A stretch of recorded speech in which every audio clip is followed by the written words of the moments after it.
사랑의 하나님, 오늘도 주의 전에 나왔습니다. 주의 전에 나와 주님 앞에 머리 숙인 모든 성도들에게 주님 말씀하여 주시고 주님께서 예비하신 은혜를 허락하여 주시옵소서. 듣는 귀를 주시고 마음을 활짝 열어 주님을 받아들이는 이 시간이 되게 하여 주시옵소서. 예수님의 이름으로 기도드립니다. 아멘. 오늘 우리에게 주신 하나님의 말씀은 요한복음 1장 43절부터 51절까지의 말씀입니다. 요한복음 1장 43절부터 51절까지의 말씀입니다. 신약성경 143쪽입니다.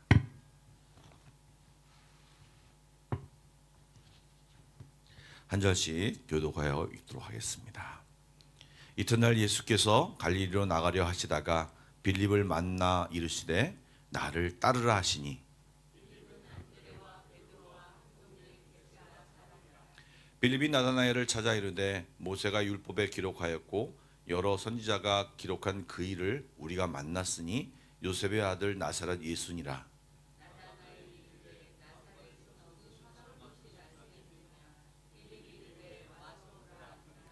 예수께서 나다나엘이 자기에게로 오는 것을 보시고 그를 가리켜 이르시되 보라, 이는 참으로 이스라엘 사람이라. 그 속에 간사한 것이 없도다.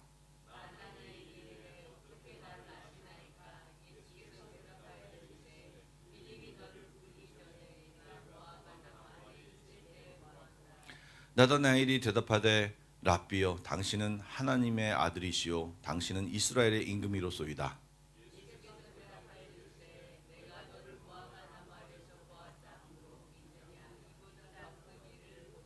함께 읽겠습니다. 또 이르시되 진실로 진실로 너희에게 이르노니 하늘이 열리고 하나님의 사자들이 인자 위에 오르락내리락 하는 것을 보리라 하시니라. 아멘. 어제 말씀 뒷부분에 안드레와 베드로의 부르심과 함께 오늘 두 사람을 더 제자로 부르는 장면이 성경에 그려지고 있습니다. 두 사람의 이름은 안드레와 나다나엘입니다. 먼저 등장하는 인물이 빌립인데 사실 빌립은 성경에 대해서 많이 등장하는 인물이 아닙니다. 그래서 정보가 많이 없죠. 오늘 본문과 요한복음 6장에 나오는데요, 요한복음 6장 오병이어 기적 때 잠깐 등장하는 것이 전부입니다. 이 내용을 가지고 한 사람을 특징 짓는다고 하는 것은 상당히 무리입니다. 그런데 6장의 내용을 보면 좀 더 자세히 나와 있기 때문에 그를 좀 알 수 있는데요, 좀 이성적이고 그리고 수학적인 계산이 굉장히 빠른 사람임을 알 수 있습니다. 6장에 무슨 내용이 나와 있습니까? 예수님께서 큰 무리가 자기에게로 오시는 것을 보시고 빌립을 시험하시려고 우리가 어디서 떡을 사서 이 사람을 먹이겠느냐라고 물었습니다. 그래서 빌립이 각 사람으로 조금씩 받게 할지라도 200데나리온의 떡이 부족하겠습니다 라고 대답을 했습니다. 말의 뉘앙스는 불가능합니다 라는 의미입니다. 이런 대답으로 그를 평가해서 믿음이 부족하다, 예수님에 대한 기대가 없다, 이런 부정적인 평가를 내릴 수 있겠지만 한마디로 보통 우리가 만날 수 있는 사람, 그냥 특별히 믿음 좋은 사람이 아니라 평범하고 특별하지 않는 그냥 일반적인 우리네 모습이 아닌가 생각이 되어집니다. 말씀을 보니까 이 사람은 안드레와 베드로와 함께 한 동네에 살았던 벳세다 사람이라고 소개하고 있습니다. 한마디로 변두리, 시골 출신이라는 것입니다. 제가 시골 출신을 무시하는 것이 아니라 이 사람이 유력한 집안의 사람이 아니라 그냥 평범한 사람이다라는 것을 말하고 싶어서입니다. 그런데 그 사람을 예수님께서 오늘 말씀을 보니까 갈릴리로 나가려 하시다가 빌립을 만나 이르시되, 적극적으로 빌립을 찾아가서 만났고 그를 12사람의 그 사도의 한 사람으로 불렀다는 것을 알 수 있습니다. 이런 사실은 예수님께서 특별하고 재주가 많고 똑똑한 사람을 불러 제자로 삼은 것이 아니라 우리가 별반 다르지 않고 평범하고 일반적인 사람을 불러서 제자를 삼았다는 것을 말하며, 이런 말은, 이런 예수님의 부르심은 우리에게 소망을 주고 또 우리에게 격려가 되기도 합니다. 그냥 가만히 두면 그냥 동네 한 사람으로 일생을 마칠 것 같은 그가 주님을 만나고 나서 큰 변화를 일으키게 된 것입니다. 그가 나다나엘을 찾아가 모세가 율법에 기록했고 여러 선지자가 기록한 그 일을 우리가 만났으니 요셉의 아들 나사렛 예수라고 그에게 이야기하고 전했습니다. 예, 빌립을 불러주신 예수님이 빌립을 불러주신 것처럼 빌립은 나다나엘을 찾아가 자기도 만나고 그를 예수님께로 초대한 것입니다. 이렇게 예수님은 또 예수님을 만난 누군가가 다른 누군가를 찾아가서 복음을 이야기하고 주님의 증인이 될 때 또 다른 제자, 또 다른 그리스도인이 세워지고 만들어지는 것입니다. 바라기는 2025년을 시작한 우리들이 한마음교회 성도들로서 주님이 주시는 말씀으로 이 말씀을 받기를 원합니다. 무슨 말이냐? 증인되는 삶을 살자라는 말입니다. 여러분 이 말씀에는 아멘을 하셔야 됩니다. 올 한 해는요, 어떤 모양이든지 간에 주님의 증인이 되는 삶을 살기를 주님의 이름으로 축복합니다. 아멘. 그런데 이 빌립의 모습에서 그래도 좀 특별한 특징을 찾으라고 하면 복음을 받아들인 전형적인 사람의 모습이 나타납니다. 그것이 무엇입니까? 예수님께서 나를 따르라고 부르시는 예수님의 말에 이 빌립은 즉각적으로 응답했습니다. 그리고 예수님을 알자마자 확신에 차서 친구인 나다나엘을 찾아가 내가 예수님을 만났다, 그리스도를 만났다라고 말하는 열정이 그에게 있었습니다. 즉 즉각적인 응답과 그 다음에 열정을 그가 가지고 있었다는 말입니다. 물론 우리들 중에는 조심스러운 사람이 있습니다. 처음에는 좀 슬로우하고 의심이 많은 것 같은 그런 사람이지만 일단 확신하면 돌덩이처럼 충실한 도마와 같은 스타일도 있습니다. 그러나 좀 빠른 적응을 하던 늦게 진행이 되던 정말 제자로서의 좋은 성품과 좋은 자세와 좋은 태도는요, 바로 이 즉각적인 응답과 그 다음에 열정을 가진 이 태도를 말하는 것입니다. 그리고 이 빌립을 통해서 우리가 알 수 있는 것은 우리가 전도할 때 필요한 것은요, 뭔가 성경을 잘 알고 체계적으로 잘 알아서 이성적으로 논리적으로 잘 설명할 줄 알아서 전도하는 것이 아니라 내가 만난 예수, 내가 주님을 만남으로 내게 주신 어떤 은혜들을 나눔으로 인해서 그것이 전도의 시작이 된다는 것을 여러분 알고 우리가 주님을 만나는 일에, 그리고 주님을 만나는 그 내용을, 주님과 함께한 내용을 다른 사람에게 이야기하는 것을 즐겨하는 여러분이 되시기를 축복합니다. 어저께 아프간 난민 모임이 있었습니다. 선교사님이 대화 중에서 한 사람을 지목해서 이야기했습니다. 그 친구는 평소에 게으르고 이렇게 무슨 얘기를 해도 굉장히 수동적이고 변명이 많은 스타일의 그런 친구였다고 합니다. 모임을 나와도 집에서 입던 옷을 그냥 입고 나오고 머리도 안 감아서 머리가 한쪽에 눌려 있거나 그런 매번 후질그레한 모습을 한 그런 청년이었다고 합니다. 어느 날 무슨 일이 있었는데 권 선교사님 아내 되시는 김 선교사님이 아주 따뜻한 위로를 해주고 기도도 해주고 이렇게 해줬다고 합니다. 그 뒤로부터 자세가 바뀌고 깨끗한 옷을 입고 씻고 다니기 시작을 했습니다. 그리고는 찬양팀에 나와서 자기도 자원해서 찬양팀을 하겠다라고 얘기하고 성경 공부도 감당하게 되어서 올해는 리더가 되었다고 합니다. 예, 무언가 새로운 사람에게 전도하는 것도 물론 전도지만 내 주변에 좀 힘들어하고 어려운 사람들 눈을 보고 그 사람에게 따뜻한 위로와 따뜻한 말 한마디를 주는 것도 사실은 전도의 일종인 것입니다. 좀 말 나온 김에 좀 이 시간에 좀 부탁을 드리면 주일날 새로운 분들이 오거나 오래간만에 오신 분들이 있으면 적극적으로 아는 척 해주시고 따뜻한 인사와 말 한마디를 좀 부탁드립니다. 쑥스럽고 나까지 나서서 무슨 그런 이야기를 할까? 난 저분 잘 모르는데 나는 나온 지 얼마 안 돼서 저 사람이 누군지 모르는데 설사 그렇다고 할지라도 만나서 반갑습니다. 저는 나온 지 얼마 안 됐는데 좀 앞으로 좋은 시간이 됐으면 좋겠습니다. 따뜻한 한마디라도 하는 그런 사이가 되었으면 좋겠습니다. 그런 작은 순정과 작은 말 한마디로 인해서 주님이 역사하시는 어떤 단초가 된다는 것을 알고 적극적인 우리의 순종 또 적극적인 우리의 행동이 필요하다고 생각이 되어집니다. 빌립과 더불어 등장하는 이름이 나다나엘입니다. 어저께부터 계속 이 나다나엘을 얘기하는데 이상하게 발음이 잘 안 됩니다. 여러분 좀 이 이름이 좀 생소하십니까? 예수님의 12제자 중에 사실 이 나다나엘이 이름이 없습니다. 그런데 이 나다나엘은 사실 바돌로메의 또 다른 이름입니다. 다른 12제자 이름에 보면 바돌로메가 있죠. 그에 대한 소개도 거의 없고요. 오늘 이 본문에 나오는 것이 굉장히 자세히 나와 있는 내용입니다. 그 내용을 좀 살펴보시죠. 빌립이 메시아를 만났다고 말하자 나다나엘이 에이 나사렛에서 무슨 선한 것이 날 수 있느냐라고 말하며 시큰둥한 반응을 보입니다. 그도 그럴 것이 베들레헴에서 메시아가 나타난다라는 예언이 있지만 이 나사렛이 속해 있는 갈릴리 지역은 그 당시에 멸시받고 무시받던 곳이었습니다. 말하는 것으로 봐서는 나름 율법을 잘 알고 어떤 말씀대로 믿고 있다고 다소 고지식한 그러나 평범한 유대인으로 보여집니다. 예수님이 평가했던 그 말이 뭐라고 평가했습니까? 이는 참으로 이스라엘 사람이라 그 속에 간사한 것이 없다라고 말했는데 이 말씀을 좀 첨부해서 좀 평가하면 한마디로 말하면 전형적인 유대인이고 그리고 솔직한 사람이라고 생각할 수 있습니다. 그리고 예수님을 만났을 때 예수님이 자기에 대해 알고 있다는 것을 알고 어떻게 나를 알 수 있습니까? 라고 주님께 물었을 때 예수님께서 하나님만이 알 수 있는 대답을 그에게 하셨습니다. 어떤 대답입니까?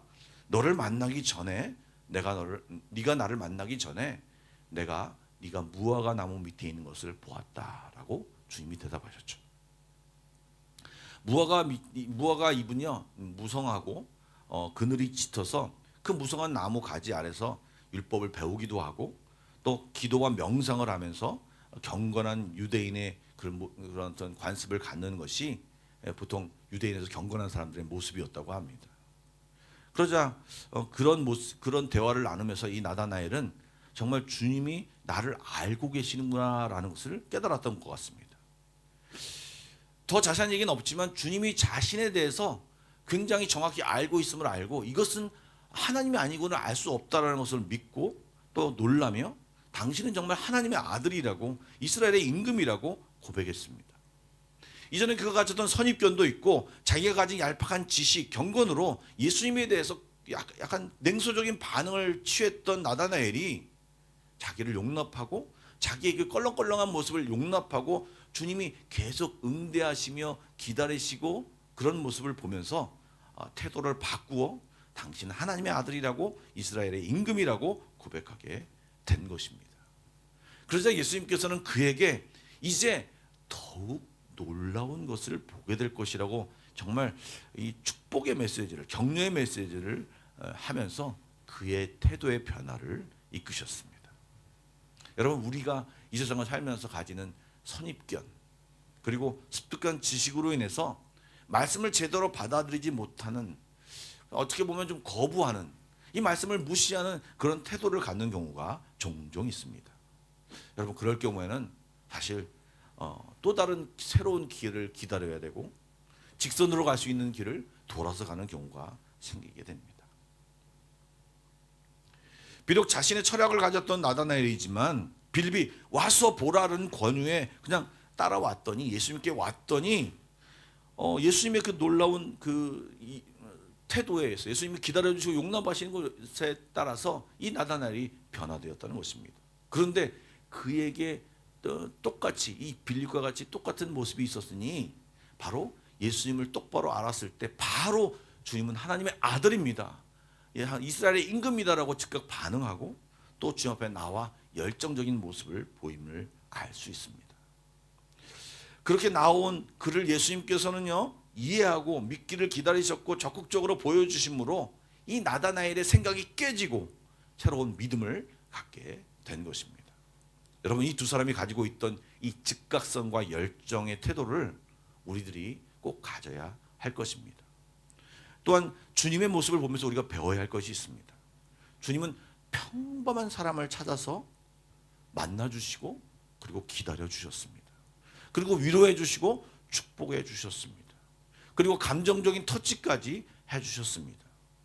우리도 복음을 전할 사람에게, 또 우리 주변에 연약한 사람들에게 맞추어 눈높이를 맞추고 또 섬기는 모습으로 인해서 위로와 축복을 해주면서 또 기다리며 또 인내하는 모습을 보이면서 그들이 변할 때까지 기다려줄 그런 모습이, 따뜻한 모습이 필요한 것 같습니다.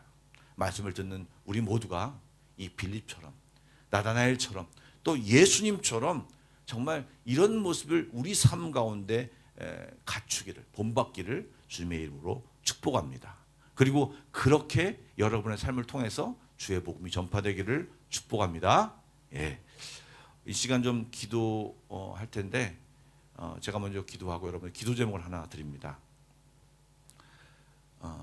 요즘은 잘 안 나오지만 직장을 스마랑으로 옮겨서 나오지 않는 김태용 형제가 있는데요. 와이프가 오늘 수술을 10시에 받습니다. 한국 시간에서 암이 발견되어서 그걸 떼내는 수술을 받게 됩니다. 여러분 기도하실 때 좀 함께 기도해 주시고요.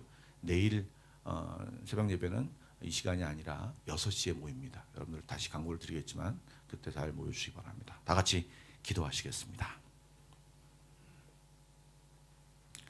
사랑의 주님, 주님의 부르심에 즉각적인 열정을 가지고 임하게 하여 주옵소서. 내 편견과 지식으로 머뭇거리고 미루지 않게 하시고 열정을 가지고 주님을 아는데 최우선으로 삼게 하여 주옵소서. 우리가 가진 고민과 의문을 주님 앞에 내어놓고 주님이 풀어주시는 응답을 받고 듣는 성도들이 다 되게 하여 주옵소서.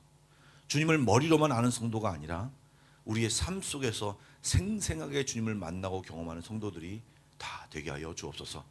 오늘 기도하는 모든 성도들에게 주님 응답하여 주시고 특별히 김도량 자매에게 함께해 주셔서 수술 가운데 하나님 두렵지 않고 떨지 않게 해주시고 주님을 만나는 기회가 될 수 있도록 성령님 역사하여 주시옵소서. 예수님의 이름으로 기도드립니다. 아멘.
있습니다.